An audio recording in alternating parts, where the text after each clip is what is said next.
नमस्ते everyone. Realisation means आभास होना और एहसास होना जीवन में हमने क्या क्या किया। जीवन में एक समय आता है जब हम अपने आप को जज करते हैं। हमने क्या खोया, क्या पाया, हमने कहाँ क्या सही किया, कहाँ क्या गलत किया। प्रार्थना, ध्यान और पूजा हमें सिखाते हैं दूसरों को माफ़ करना। यदि हम दूसरों को उनकी गलतियों के लिए फॉरगिव करते हैं तो हमें भी ईश्वर हमारी गलतियों के लिए माफ़ करता है।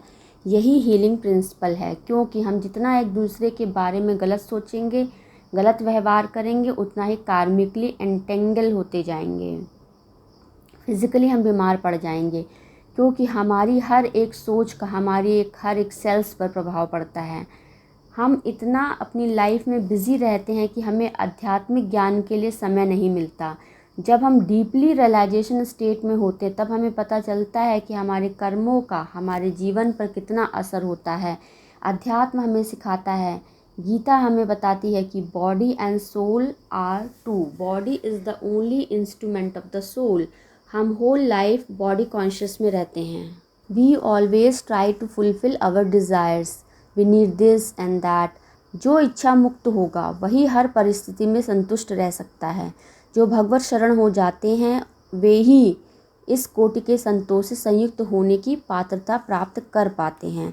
तुलसीदास जी ने विनय पत्रिका में कहा है, यथा लाभ संतोष सदा, काहू सो कछु न चाहोगे।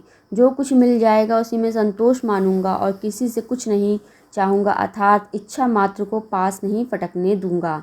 इच्छा मुक्ति व्यक्ति ही सुख दुख के द्वंद्वों से छूट जाता है और सिद्ध असिद्ध में तटस्थता ग्रहण कर सकता है। ऐसे व्यक्ति को ईर्ष्या, अहंकार, क्रोध आदि भी नहीं सताते। लोक संग्रहार्थ निरंतर निष्काम कर्म करता हुआ भी वह अकर्ता होकर कर्म बंधन से मुक्त रहता है। यहाँ इच्छा मात्र के त्याग की बात कही गई है, क्योंकि वासना ही बंधन है और सुख दुख का हेतु है। कर्म फलासक्ति का नष्ट होना कर्मयोग की पहली शर्त है। जो इस शर्त को पूरा कर लेता है वह कर्म बंधन से मुक्त हो जाता है। ऐसा निष्कामी ही आत्मभाव में स्थित हो सकता है। प्रीति, भय, क्रोध को बिना जीते कोई ज्ञानी नहीं बन सकता।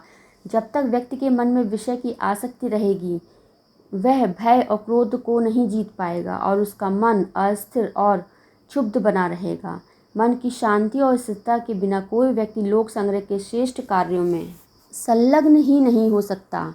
ज्ञान रूपी तप के लिए साधक को इंद्रियों को मनोन्मुखी और मन को विवेकोन्मुखी बनाना होगा, अर्थात हमारी इंद्रियों पर सात्विक इच्छाओं का और इच्छाओं पर सात्विक बुद्धि का अनुशासन रहना चाहिए।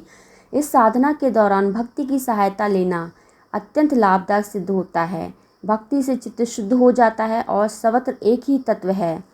इस मानसिक अनुभूति के लिए अनुकूलता बनती है और यही आत्मोपम्य दृष्टि है जिसे प्राप्त करना ही आत्मकल्याण है।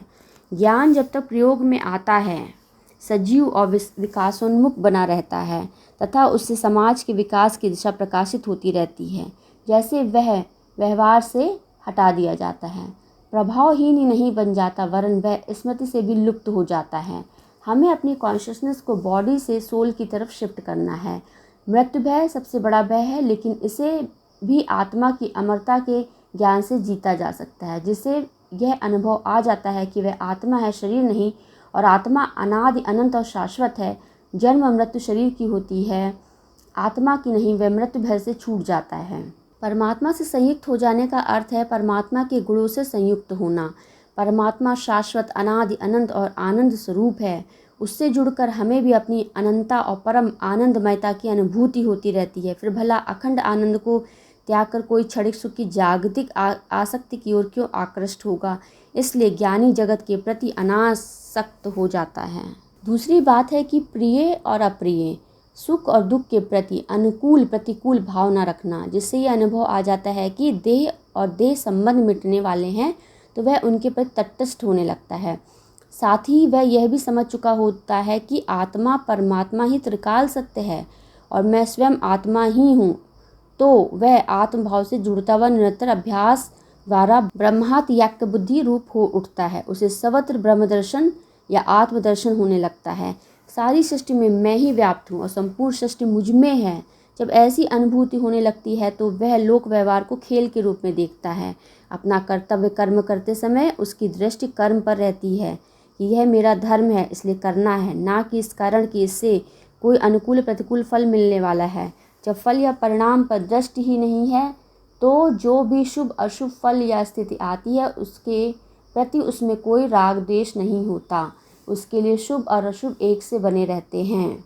जिस तरह कछुआ अपने अवयवों को समेट लेता है, उसी प्रकार जब कोई पुरुष अपनी इंद्रियों को उनके विषयों से खींच लेता है, तब समझिए कि उसकी बुद्धि परमात्मा में स्थिर हुई है। धन्यवाद।